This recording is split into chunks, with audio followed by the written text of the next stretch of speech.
جو آپ کا ہائپوتھیسس ہے آئے یا تو وہ صحیح ہوگا یا پھر غلط ہوگا. تو وہ ٹیسٹ کے بعد اس کی صحیح اور غلط کا پتہ چل جاتا ہے. تو hypothesis depends upon previous experience and knowledge about a biological problem. جیسے کہ ابھی میں نے بتایا کہ جو بھی آپ آبزرویشن کریں گے اس کی بنیاد پر جو انفارمیشن آپ کو ملیں گے، یعنی آپ کی ایک تو آپ کی اپنی پرسنل ایکسپیرینس جو ہے پچھلے سے آپ کے پاس اگر کوئی ایکسپیرینس موجود ہے اس کام کو کرنے کی یا اس کی نالج آپ کے پاس موجود ہے، اور اس کے بعد آپ نے آبزرویشن کے ذریعے بھی آپ نے اس پرابلم کو کے بارے میں انفارمیشن اکٹھی کی ہے، تو تب اگر آپ کی جو ہے آپ نے ان سب بیسس کی بنیاد پر آپ نے ہائپوتھیسس بنائیں گے، تو کیا ہے کہ وہ ہائپوتھیسس جتنا آپ کی نالج زیادہ ہوگی، جتنی آپ کی ایکسپیرینس زیادہ ہوگی، اتنا ہی آپ کا ہائپوتھیسس صحیح ہوگا.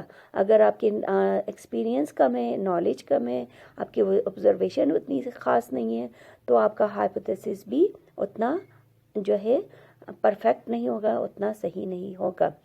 A good hypothesis helps a biologist to make a prediction about the solution of biological problem. تو اچھا ہائپوتھیسس کیا ہوتا ہے کہ بایولوجسٹ کو ہیلپ کرتا ہے کسی بھی بایولوجیکل پرابلم کے بارے میں ایک پریڈکشن قائم کرنے میں، یعنی ایک پیشن گوئی کر سکتا ہے کہ اس بایولوجیکل پرابلم کی وجہ سے یا اس بایولوجیکل پرابلم کی جو سولوشن ہوتی ہے وہ آگے چل کر جو ہے وہ اس طرح ہم کر سکتے ہیں یا اس طرح کر سکتے ہیں. تو یہ جو ہے biologist arranges observation in the form of data.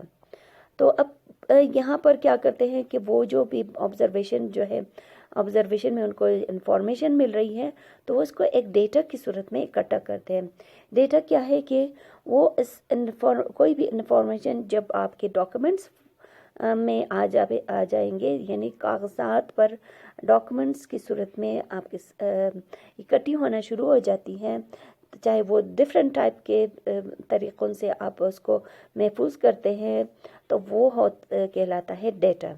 اچھا، after deep thinking, discussions and reasoning, hypothesis is derived from these data.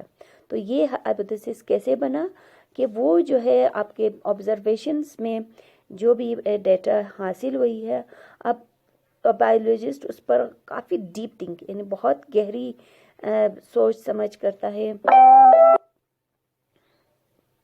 گہری سوچ سمجھ سے جو ہے اور باقاعدہ اس کے جو ہے دوسروں سے کے ساتھ اپنے دوسرے کو ورکر کے ساتھ یا دوسرے بایولوجسٹ کے ساتھ ڈسکشن کرتا ہے، پھر جو ہے ایک اس کی جو ہے دلیل پیش کرتا ہے کہ ہاں یہ ہوتا ہے، اس طرح ہوتا ہے، تب جو ہے ایک ہائپوتھیسس بنتا ہے اس ڈیٹا سے.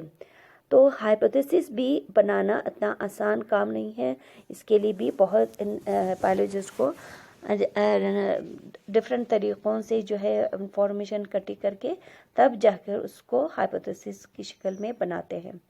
اچھا، اب ڈی پارٹ ہے ہمارا یا ڈی سٹیپس یا فورتھ سٹیپس ہے پریڈکشن اور ڈیڈکشن. اب پریڈکشن جو ہے اس کو لفظی ترجمہ یا اردو کا جو ترجمہ ہے وہ ہے پیشن گوئی، اور ڈیڈکشن کا مطلب ہے یا کٹوتی، یا جو ہے آپ نے جو ہے جو بھی آپ کے پاس پرابلم ملی ہے، آپ کو اس پرابلم میں کوئی بھی جو ہے جو ہے کوئی بھی کانٹ چھانٹ کرنی ہے، یعنی اس کو مزید اور اسپیسیفک بنائیں گے آپ کے اپنے پرابلمس کو، مزید اس کو جو ہے اس میں جو بھی ایسی باتیں ہوں گی جو کہ اس پرابلم سے ریلیٹڈ نہیں ہے یا اس کے سولوشن سے ریلیٹڈ نہیں ہے، تو آپ اس پرابلم کو مزید اسپیسیفائی کرتے ہیں. یہاں پر کیا ہے، there are many hypotheses in front of a biologist. After careful and logical thinking he selects a hypothesis that it may be true.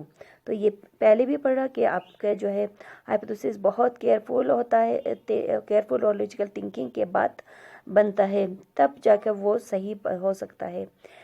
This is called deduction. اچھا، اگر وہ اتنے کیئرفلی اور لاجیکل تھنکنگ کے بعد اگر ہائپوتھیسس بنا ہے تو وہ جو ہے ٹرو، اگر صحیح ہے تو اس کا مطلب ہے آپ نے اپنا ڈیڈکشن بنا لیا ہے یا پریڈکشن بنا لیا ہے.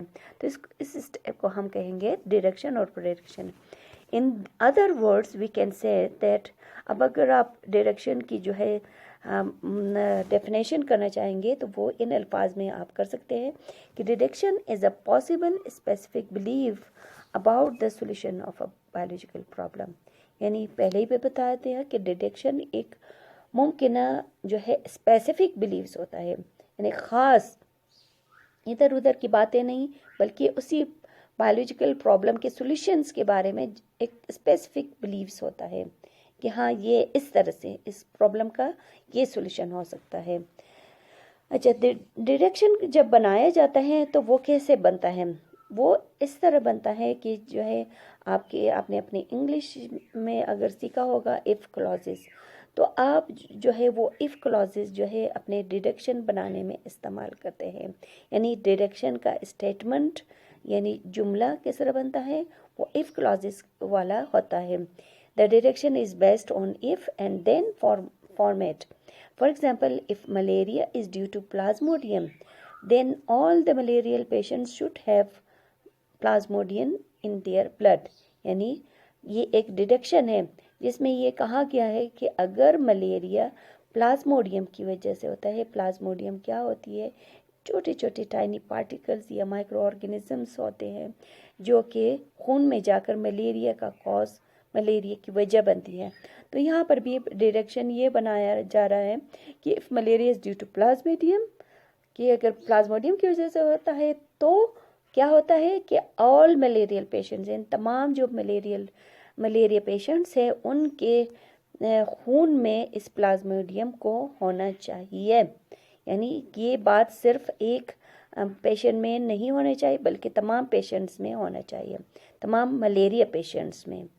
اچھا، 5 اسٹیپس یا 5th اسٹیپس ہمارا ہے ایکسپیریمنٹ یا ٹیسٹنگ بھی کہہ سکتے ہیں، ایکسپیریمنٹ بھی کہہ سکتے ہیں. تو اس میں کیا ہے کہ the hypothesis may be true اور wrong, so it should be tested by experiments. Incorrect hypothesis is rejected and a new hypothesis is selected for experiments. Only that hypothesis is accepted which is proved by experiments. Experiments are carried out many times on a hypothesis to get the certain calculation of biological problems. اچھا، اب deduction یا hypothesis تو بن گئی ہے، لیکن اب کیا کرنا ہے کہ جب وہ اس کو لیبارٹری میں لایا جاتا ہے تو اس کو پھر ڈفرینٹ ایکسپیریمنٹس کے ذریعے اس کی جو ہے ٹرو یا اس کی غلط یا صحیح کی نشاندہی کی جاتی ہے. اگر وہ ہائپوتھیسس غلط نکلتا ہے تو وہ ہائپوتھیسس کو بالکل ریجیکٹ کیا جاتا ہے اور اس کی جگہ دوسرا ہائپوتھیسس بنایا جاتا ہے، ایک نیا ہائپوتھیسس بنایا جاتا ہے. تو اس نئے ہائپوتھیسس کو پھر ایکسپیریمنٹ کیا جاتا ہے. اسی طرح ایکسپیریمنٹ کے ذریعے جتنا آپ کا ہائپوتھیسس پروف ہوتا جائے گا اتنا ہی وہ ہائپوتھیسس جو ہے ایکسیپٹیبل ہوگا. یعنی پھر جو ہے experiments are carried out many times, یعنی ایک دفعہ اس ہائپوتھیسس کو ٹیسٹ نہیں کیا جاتا بلکہ کئی بار اس کو جو ہے اس پر ایکسپیریمنٹ کیا جائے تاکہ ایک یقینی سولوشن بنایا جا سکے، ایک یقینی بالکل سرٹن، اس میں کوئی شک و شبے کی گنجائش نہ رہے.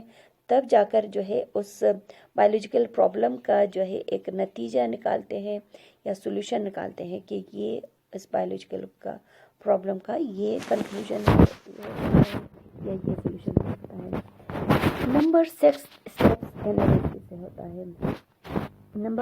انالیسس کیا ہے کہ after the completion of experiments, the biologist collects the facts or figures in the form of data. They analyze what the results of the experiments show and decide what actions next have to be taken.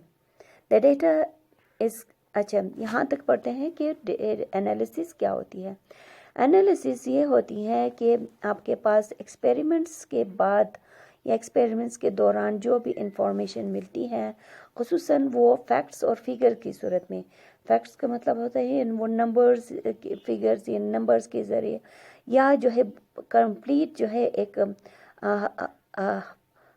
ایک ایسی information ملتی ہے جو کہ حقیقت کے بالکل حقیقت ہوتی ہے. یعنی اس میں کوئی شک و شبے کی گنجائش نہیں ہوتی ہے اس ایکسپیریمنٹ کے بعد. جب یہ ساری انفارمیشن فیکٹس اور فگرز کی صورت میں ملتا ہے تو اس کو بھی ڈیٹا کی صورت میں اکٹھا کیا جاتا ہے، یعنی اس کو ڈاکومنٹس میں مختلف طریقوں سے لکھا جاتا ہے. تو پھر اس کے بعد جب ان کے پاس ڈیٹا آ جاتی ہے تو وہ اس ڈیٹا پر انتہائی غور و خوض یا سوچ فکر کے بعد جو ہے، سوچ بچار کے بعد جو ہے وہ اس کے ہر پہلو پر جب نظر ڈالیں گے، اس پر غور و فکر کریں گے. جب کسی بھی چیز کی کسی بھی پرابلمس یا کسی بھی چیز کی جو ہے انالائز کی جاتی ہے تو وہ اس کے ہر سٹیپس یا ہر پوائنٹس کو ڈفرینٹ اینگل سے دیکھتے ہیں. تو اس طرح جب وہ کینلی آبزرویشن بہت زیادہ ہر جب سٹیپس کو دیکھا جاتا ہے تو وہ انالائز کہلاتا ہے، اور مختلف جو ہے میتھمیٹیکل رولز یا پھر ڈفرینٹ طریقوں سے ہے اسٹیٹسٹیکل رولز کے ذریعے ان فیکٹس ان فیگرز کو آپس میں ملٹیپلائی ڈیوائڈ وغیرہ اس طرح کی جو ہے پروسیجرز وغیرہ کر کے ایک کنکلوژن نکالتے ہیں. What the result of experiments show and decide what action next have to be taken.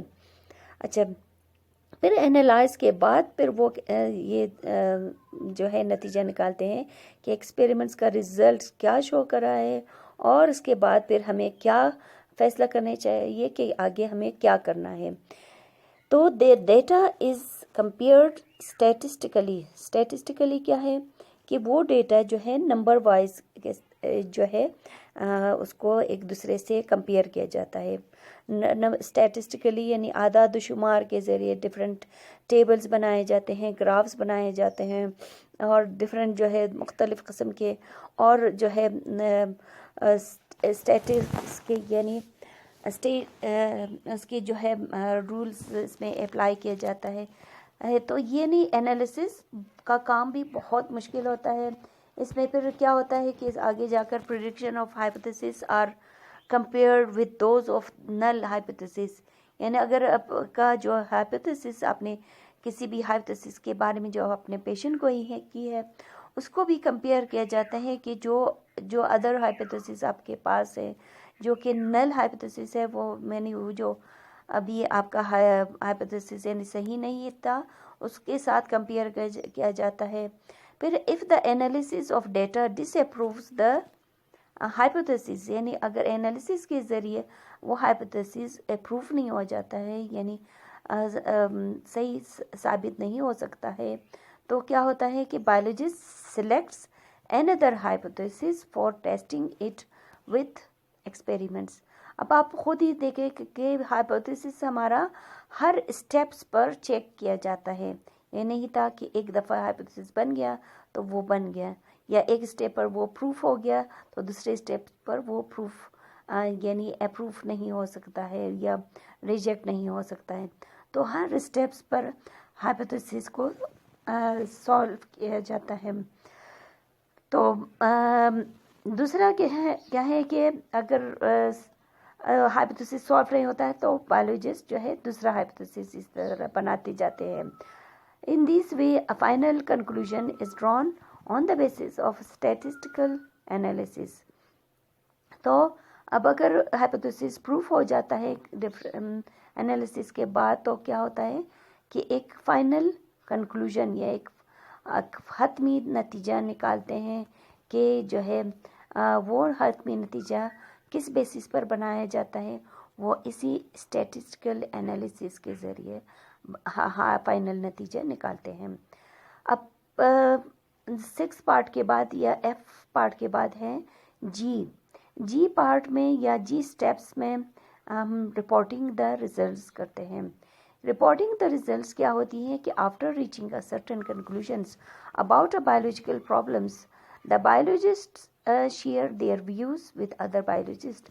It is carried by publishing their work in the form of research papers in scientific journals or in books, etc. To publish the scientific work is an integral part of the biological method.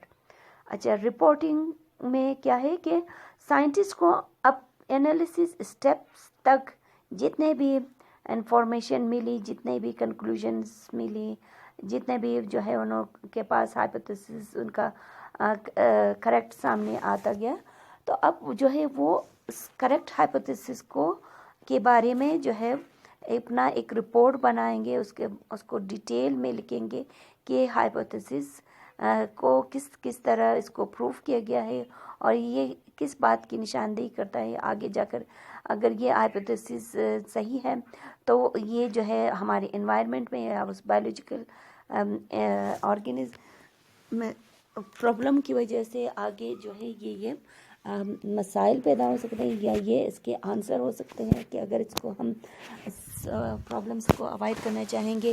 یعنی detail میں وہ اپنا کام جو ہے دوسرے scientist یا دوسرے biologist کے ساتھ ڈسکس کرتے ہیں، یا تو ڈسکشن کرتے ہیں یا پھر جو ہے وہ اپنا جو کام ہے وہ اس کو ایک ریسرچ پیپر میں لکھتے ہیں.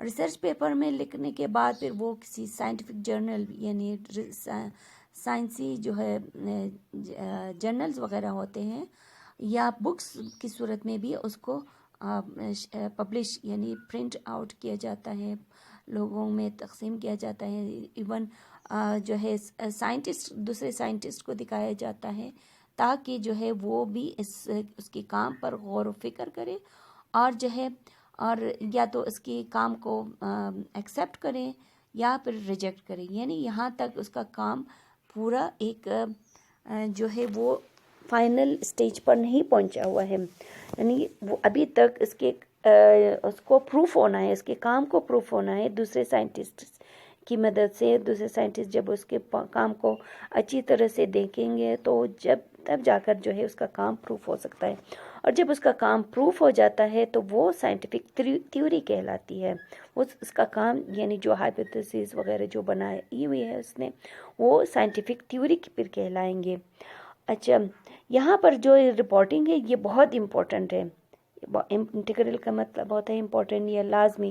اس کو لازمی یہ کام کرنا ہے، یعنی اس کو اپنا کام یا اپنا ریسرچ جو ہے اپنے آپ تک محدود نہیں رکھنا ہے بلکہ دوسروں تک پہنچانا ہوتا ہے. یہ بہت امپورٹنٹ کام ہے.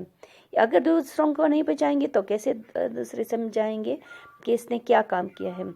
اچھا، اب اگر اس نے جو ہے دوسرے سائنٹسٹ کو، میں نے کہا کہ دوسرے سائنٹسٹ اگر اس کی جو ہے رپورٹ کو پڑھتے ہیں اور بکس وغیرہ کو پڑھتے ہیں، اگر وہ پروف ہو جاتا ہے تو جا کر اس کو وہ سائنٹیفک تھیوریز کہلاتے ہیں. When a hypothesis is proved by a series of experiments, then it is called a scientific theory.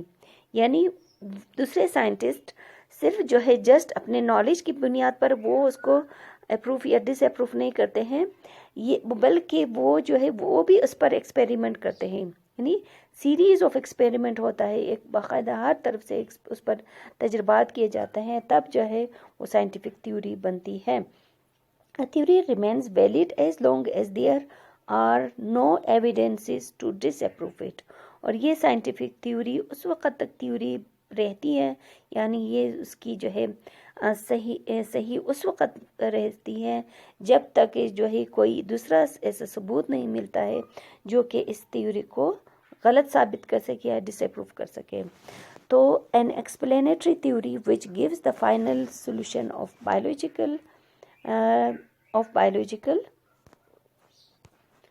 An explanatory theory which gives the final solution of biological problems and may suggest new and different hypotheses is called productive theory.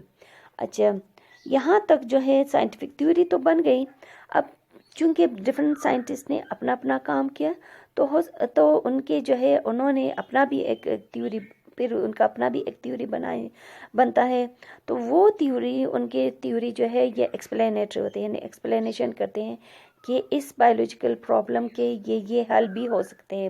یعنی ان کو پھر اپنے کام کے ذریعے اس biological problems کے دوسرے حل یا دوسرے جو ہے مسئلے کا حل یا آنسر ملتا ہے تو وہ پھر سجیسٹ کرتے ہیں یعنی پھر کہتے ہیں کہ آپ نے اس پرابلم کا یہ سولوشن بھی ہو سکتا ہے، یہ بھی ہو سکتا ہے، اس طریقے سے بھی آپ اس پرابلم کو حل کر سکتے ہیں۔ جب اس طرح قسم کے جو ہے ہائپوتھیسز پھر بنتے ہیں یا تھیوریز بنتی ہے تو پھر وہ جو ہے کیا کہلاتی ہیں؟ Productive theory. پروڈکٹ سے نکلا ہے، یعنی ایک تھیوری سے دوسری اور تھیوری بن گئی ہے، تو اس لیے اس کو اور پروڈکٹیو تھیوری کہتے ہیں۔ سائنٹیفک لا کیا ہے کہ اب جو ہے سائنٹیفک تھیوری تو بن گئی، پھر بھی اب یہاں تک کام ختم نہیں ہوا، آخر میں اس کو سائنٹیفک لا کی شکل میں اس کو چینج ہونا ہے۔ اور وہ کیسے چینج ہوں گے؟ When a productive theory is established, then other scientists ask questions from different angles to understand this theory. They also formulate other hypotheses to confirm this theory. If the productive theory satisfies the other biologists, then it becomes a scientific law. یعنی جو productive theory بنی، productive theory کیا تھی؟ جو پہلے scientist کی جتنے بھی کام تھے اس پر جب دوسرے سائنٹسٹ نے اپنا جو ہے ایکسپیریمنٹس وغیرہ کر کے جو دوسرے قسم کے حل کا جو سولوشن وغیرہ جو بنایا ہوا تھا وہ ایک تھیوری کی صورت میں انہوں نے بنا دیا تھا، تو اب اس پروڈکٹیو تھیوری پر بھی مزید اب جو ہے دوسرے سائنٹسٹ کام کریں گے، اس کے بارے میں ڈفرینٹ کویشچنس کریں گے، اس کو ڈفرینٹ اینگل سے اس کو سمجھنا شروع کریں گے، یعنی اس کے دوسرے پہلوؤں پر مزید اس کو غور فکر کرتے ہیں۔ جب اگر وہ اس کو آخر میں جب آ کر وہ دے آلسو فارمولیٹ، اسی طرح اپنے کام کے دوران وہ دوسرے سائنٹسٹ بھی اپنا ایک ہائپوتھیسس بنائیں گے، تاکہ اگر ان کا ہائپوتھیسس اس پروڈکٹیو تھیوری کو یعنی کنفرم کرتا ہے، یعنی اس کی ہائپوتھیسس بھی اسی تھیوری کے مطابق ہوتی ہے، تو کیا ہوتا ہے کہ یہ پروڈکٹیو تھیوری اگر اس کی یعنی وہی کہ اگر اس کی پروڈکٹیو تھیوری اس کی تھیوری کے ساتھ میچ کرتی ہے، اس کے دوسرے بایولوجسٹ کو سیٹسفائی کرتی ہیں، تو پھر کیا کہلاتی ہے اس اسٹیپ پر وہ تھیوری، وہ سائنٹیفک لا کہلائیں گی۔ سائنٹیفک لا کا مطلب یہ ہے کہ اب دنیا بھر کے جو ہے سائنٹسٹ جب ایک بات پر متفق ہو جاتے ہیں تو وہ ایک لا کی صورت میں بنیں گے۔ اسی طرح scientific laws are also called laws of nature because there are permanent rules of nature. جیسے نیوٹنز لا ہے جو کہ فزکس میں آپ نے نیوٹنز لا پڑھے ہوں گے، تو وہ نیوٹن نے مختلف طریقوں سے اپنا کام جو ہے جب اسی طرح مختلف پروسیجر سے ہوتے جب اپنا تھیوری پیش کیا، تب جو ہے دوسرے سائنٹسٹ نے بھی اس کو جب پروف کیا، اس کو اس کی تھیوری سے وہ سیٹسفائی ہو گئی، تب جا کر نیوٹن کی وہ لا بن گئی۔ تو اسی طرح یعنی یہ لا کا مطلب ہوتا ہے قانون، اور یہ قانون ہمیشہ نیچر سے ریلیٹڈ ہوتی ہے۔ اگر نیچر کے رولز کے مطابق ہے تو یہ لا بھی پرماننٹ بن جاتی ہے۔ اب کوئی بھی اس لا کو پھر ڈینائی نہیں کر سکتا ہے، کوئی بھی اس لا کو چیلنج نہیں کر سکتا ہے، کیونکہ وہ بالکل نیچر کے رولز کے مطابق بنتی ہے۔ اب scientific laws are always true, they are in the form of short statements and are universally accepted. جیسے کہ ابھی میں نے بتایا کہ سائنٹیفک چونکہ رولز آف نیچرز کے مطابق ہوتی ہے، اس لیے وہ کبھی بھی غلط نہیں ہو سکتی بلکہ ہمیشہ صحیح ہوتی ہے، اور جو ہے بہت شارٹ فارم میں یہ لکھا جاتا ہے، اور جو ہے اور پوری دنیا جو ہے اس کو ایکسیپٹ کرتی ہے۔ اچھا، یہاں پر آپ کی بک میں جو ہے چونکہ آپ بایولوجی پڑھ رہے ہیں تو آپ کی بایولوجی سے ریلیٹڈ جو ہے ایک ایگزامپل دی ہوئی ہے، جو کہ Mendel's law of inheritance is a common example of scientific law. Mendel جو ہے وہ ایک سائنٹسٹ ہیں جنہوں نے انہیریٹنس یا وراثت جو جینز وینز وغیرہ ہیں ان کے بارے میں ایک لا پیش کی۔ انہوں نے بھی اپنے لا کو اسی طرح ڈفرینٹ اسٹیپس کے ذریعے اس کو پروف کروا کر تب جو ہے اس کا ایک لا بنی تھی، جو کہ ایک سائنٹیفک لا کی حیثیت سے اب دنیا بھر میں موجود ہے۔ اب آتے ہیں case study of malaria, an example of biological method. Case study of biological malaria کو اب جیسے یہاں پر ایک کیس اسٹڈی ہے، کیس اسٹڈی کا مطلب ہے کہ ہمارے پاس ایک پرابلم ہے جو کہ ملیریا سے ریلیٹڈ ہے۔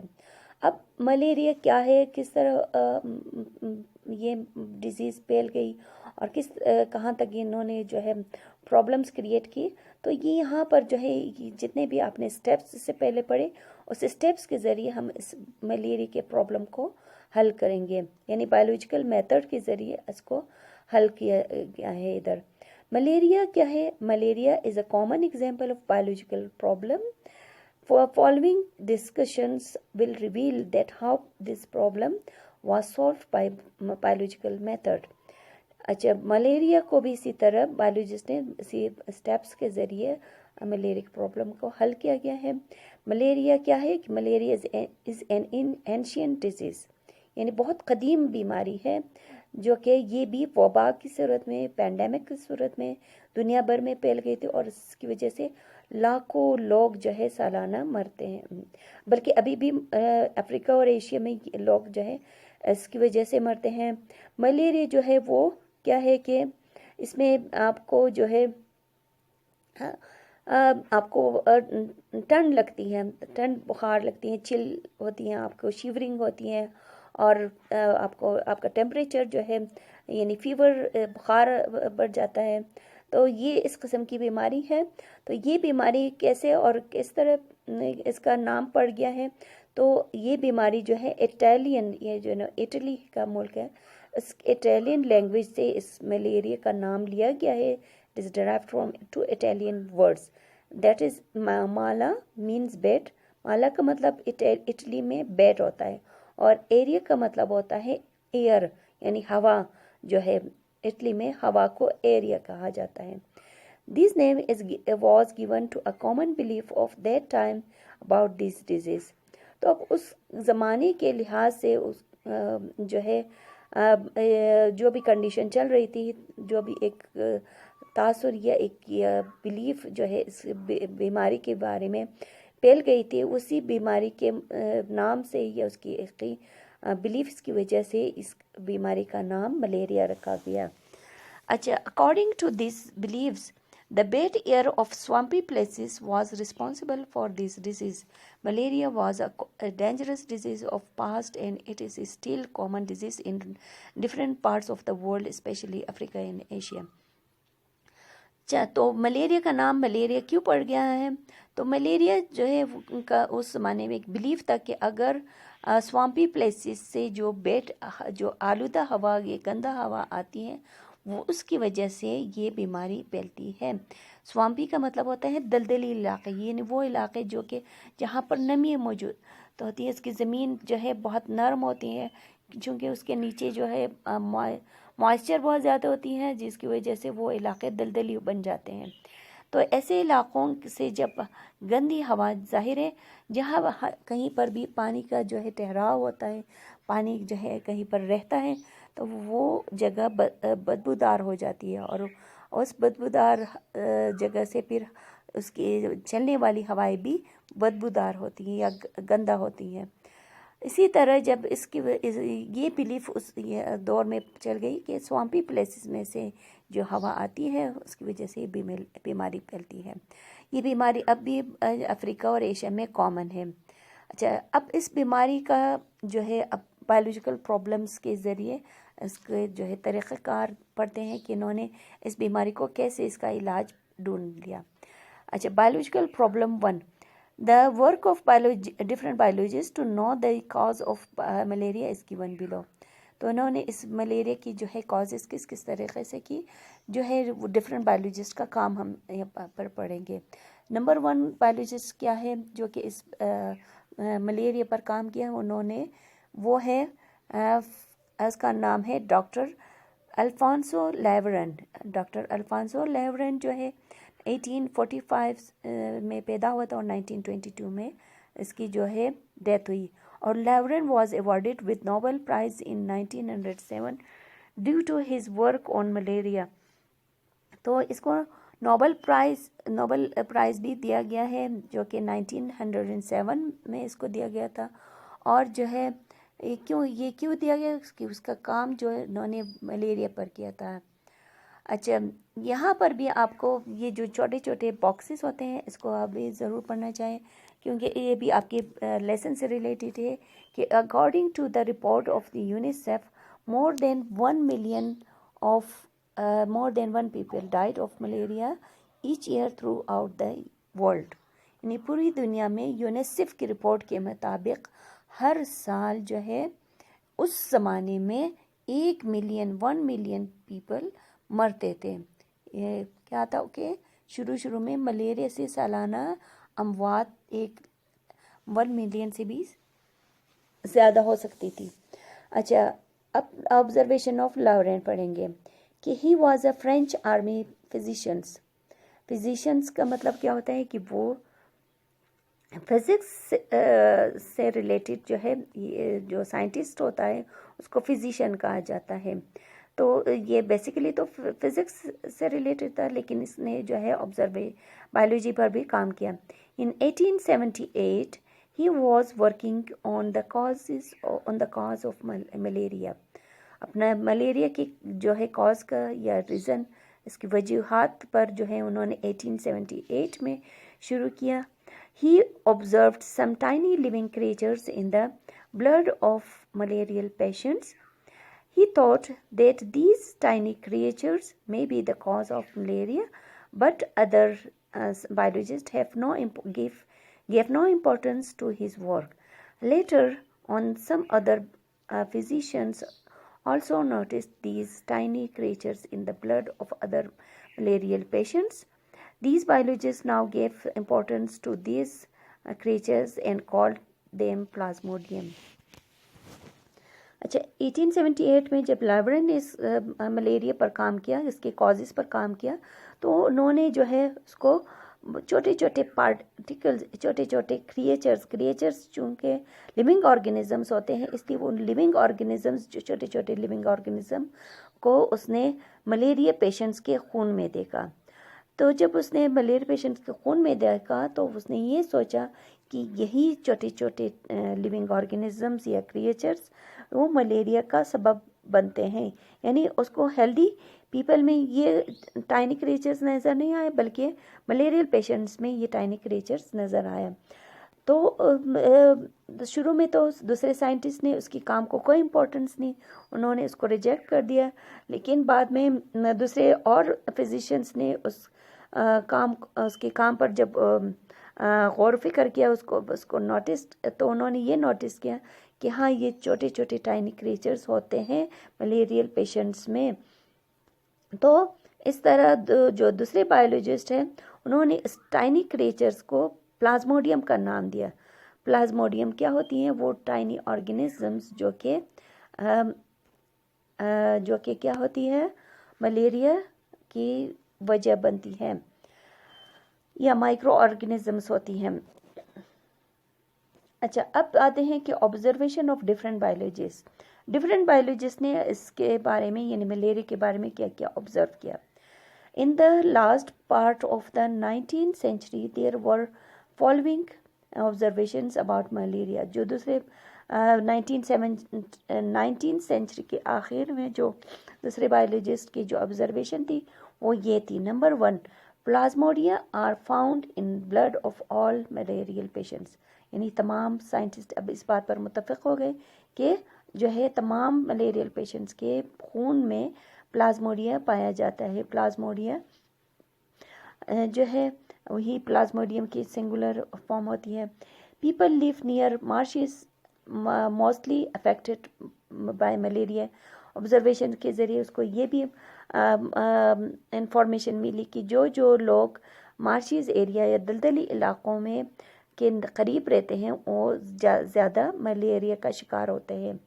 اچھا، نمبر 3 کیا ہے کہ malaria is not caused by drinking marsh water. اچھا، اب یہ دیکھا کہ اگر وہ دلدلی علاقوں کے جو پانی ہوتا ہے ان کے پینے سے ملیریا نہیں ہوتا ہے. دلدلی علاقوں کا یعنی پانی اس ملیریا کی وجہ نہیں ہے. اچھا، نمبر 4 کیا ہے آبزرویشن کی malaria is treated only by quinine. Quinine medicine انہوں نے تلاش کیا کہ اس کوائنائن کی وجہ سے اس ملیریا کا علاج کیا جا سکتا ہے. اچھا quinine کیا ہے کہ do you know what is quinine? Quinine is a drug used for the treatment of malaria. In ancient times, the bark of a tree called quina was used for the treatment of malaria because it contains quinine. When there was a shortage of this bark due to its great demand, then some dishonest merchants started to supply the bark of another tree called cinchona. Fortunately, these bark becomes more specific for malaria than quina. Analysis had shown that there was more quinine in cinchona than quina. اچھا کوئنا جو ہے وہ ایک درخت کی جو ہے کال ہوتی ہے, بارک جس کو کہتے ہیں, جو موٹی کال اس کے سٹیمز پر موجود ہوتی ہے. ان کے چھلکوں پر انہوں نے سائنٹسٹ نے یہ نوٹس کیا کہ اس میں کوئنا موجود ہوتی ہے, اور یہ کوئنا جو ہے ملیریا پیشنٹس کے لیے مفید ہے. اگر اس کو جو ہے کوئنا کو اس کو دیا جائے تو اس کا علاج ہوتا ہے. اچھا شروع میں جو ہے جب کوئنا کا دریافت کی گئی تو اس کی ڈیمانڈ پھر آہستہ آہستہ بڑھ گئی. لوگوں نے سائنٹسٹ نے جو ہے ڈفرینٹ علاقوں سے جو ہے کوئنا منگوانا شروع کر دیا تاکہ اس سے جو ہے اس کی میڈیسن بنائے جا سکے. اب جب مختلف علاقوں سے کوئنا کی جو ہے کلیکشن ختم ہو گئی تو کیا ہوا کہ کچھ مرچنٹس یا کچھ تاجر انہوں نے جو ہے ایک اور ٹری کو اس کی کال کو بیچنا شروع کر دیا. یعنی وہ جو ہے بے ایمان تھے, ڈس ہانسٹ مرچنٹس تھے, انہوں نے اپنی طرف سے چیٹ کرنے کی کوشش کی کہ اس ٹری کو بھی ہم کوئنا جو ہے کہہ کر بیچ سکتے ہیں. تب جب انہوں نے حالانکہ انہوں نے یہ کام ڈس ہانسٹلی میں کیا, تو انہوں نے جب بیچ دیا وہ بارک ٹری, تو ظاہری طور پر ہے سائنٹسٹ تو ہر کام جو ہے باقاعدہ ایکسپیریمنٹس یا ٹیسٹنگ کے ذریعے کرتے ہیں. تو جب انہوں نے وہ ایکسپیریمنٹ کیا بارک پر, تو انہوں نے یہ محسوس کیا یا انہوں نے کوئی یہ انفارمیشن ملی کہ اس میں کوئنا ٹری کے مقابلے میں اس ٹری جو کہ اس ٹری کا نام کیا تھا, سنکونا, اس سنکونا ٹری میں کوئنا کے مقابلے میں زیادہ کوئنین پائی جاتی ہے. تو اس طرح سنکونا سے بھی کوئنین لیا جاتا ہے. اب ملیریل کی جو ہے کازز معلوم کرنے کے لیے اب ہائپوتھیسس کیا ہوئی. Hypothesis on the basis of this observation a logical hypothesis was formulated that malaria is due to plasmodium. یعنی یہاں تک جو آپ کا فرسٹ اسٹیپ وہ آبزرویشن تھا. آبزرویشن کے بیسس پر جو بھی انفارمیشن ملی تو اب اس میں جو ہے ہائپوتھیسس, اس کے بیسس پر جب ہائپوتھیسس بنایا جاتا ہے تو اس میں یہ کہا گیا کہ ملیریا جو ہے وہ پلازموڈیم کی وجہ سے ہوتی ہے. یعنی اپنی طرف سے ایک چھوٹا اس کا آنسر بتا دیا. ڈیڈکشن کیا ہے, if this hypothesis was true then the deduction would be stated in these words. یعنی کہ اگر یہ اسٹیٹمنٹ صحیح ہے تو ڈیڈکشن اب اس صورت میں یا ان الفاظ میں آپ لکھ سکتے ہیں کہ if malaria is due to plasmodium then all malarial patients should have plasmodium in their blood. یعنی ڈیڈکشن اسپیسیفکلی کیسے بنتی ہے کہ اس میں آپ نے اف کلازز پہلے بھی بتا دیں کہ اف کلازز کرتے ہیں کہ اگر پلازموڈیم جو ہے ملیریم کی وجہ ہے تو تمام ملیریل پیشنٹس میں کے خون میں یہ پلازموڈیم ہونا چاہیے. اچھا ایکسپیریمنٹس, اب ڈیڈکشن جو بن گئی, ایکسپیریمنٹس کیسے کرتے ہیں. Biologist now try to test these deduction by experiments. Blood of 100 patients of malaria experimental group was observed checked under microscope and blood of 100 healthy persons. There was also observed under microscope as a control group. اچھا جب experiment کیا جاتا ہے تو اس میں کیا کرتے ہیں سائنٹسٹ کہ ایک کنٹرول گروپ بنایا جاتا ہے اور ایک ایکسپیریمنٹل گروپ بنایا جاتا ہے. اچھا ایکسپیریمنٹل گروپ اور کنٹرول گروپ میں کیا فرق ہوتا ہے کہ the organism of the control group and experimental groups are the same in the same environments، یعنی ایک ہی قسم کی آرگینزم کو لیا جاتا ہے. فرض کریں کہ جو ہے اگر انہوں نے چوہوں پر ایکسپیریمنٹ کرنی ہے تو ایک ہی قسم ایک ہی ٹائپ کے چوہے لیا جاتا ہے. ایک کو ایکسپیریمنٹل دونوں کو ہی ایک سیم انوائرمنٹ میں رکھا جاتا ہے، لیکن ایک پر ایکسپیریمنٹ کیا جاتا ہے، دوسرے کو ایسے ہی جسٹ رکھا جاتا ہے اور اس کی الگ سے آبزرویشن کی جاتی ہے. Experimental groups are those organism ہو are used in the experiments to know the effects of different factors on them، یعنی جو بھی فیکٹرز ہو رہا ہے اس پر اس کو اس کی جو ہے ایکسپیریمنٹس کے ذریعے اس کا افیکٹ معلوم کیا جاتا ہے. جبکہ کنٹرول گروپ میں ایسا نہیں ہوتا ہے، ان فیکٹرز کو جو ہے اس پر ایکسپوز نہیں کیا جاتا ہے. which are provided organism of control groups are not exposed to those factors which are provided to experimental groups، یعنی ایکسپیریمنٹل گروپ کو جو چیزیں مہیا کی جاتی ہیں وہ کنٹرول گروپ کو نہیں کیا جاتا ہے. The control group is used to compare the result of factors on experimental groups، یعنی کنٹرول گروپ کو اس لیے استعمال کیا جاتا ہے کہ جو ایکسپیریمنٹل گروپ ہے ان پر جو بھی انوائرمنٹل فیکٹر اس پر ہوا ہے آخر میں جو ہے پھر اس کو ایکسپیریمنٹل گروپ کو کنٹرول گروپ سے جو ہے موازنہ کیا جاتا ہے یا کمپیریزن کیا جاتا ہے کہ ہاں اگر اس گروپ کو اس میں یہ ملی تو جیسے اس کو یہ ہوا تھا، لیکن دوسرے گروپ کو یہ چیزیں نہیں ملی تو اس کو یہ چیزیں نہیں ہوئی.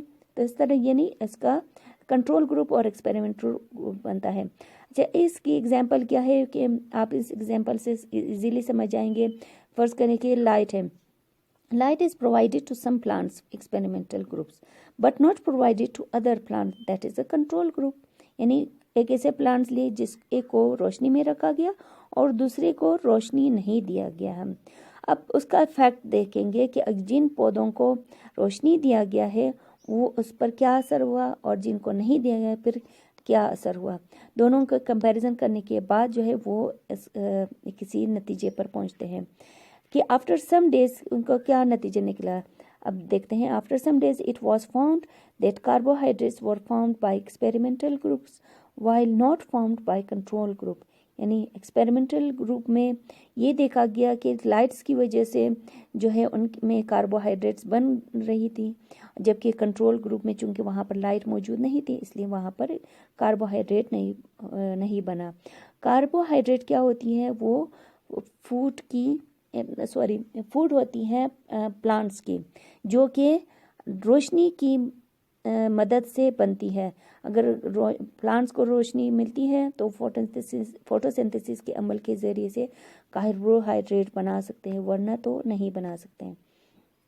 اچھا اب سائنٹسٹ نے کیا کیا کہ بلڈ آف 100 پیشنٹس یعنی 100 ملیریا پیشنٹس لیا تو اس کو ایکسپیریمنٹل گروپ کا نام دیا. جب 100 لوگوں کو جو کہ ملیریا پیشنٹ تھا ان کو ایکسپیریمنٹل گروپ کہا گیا.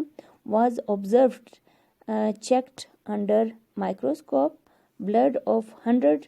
اچھا ان کے خون کو پھر ان کو ایسے ہی آبزرو کیا، پھر ان کے جو ہے ان کے خون کو مائکروسکوپ میں ٹیسٹ کیا گیا، پھر بلڈ آف 100 ہیلدی پرسنس اور اسی طرح ہیلدی پرسنس کے خون کو چیک کیا گیا ہے مائکروسکوپ میں.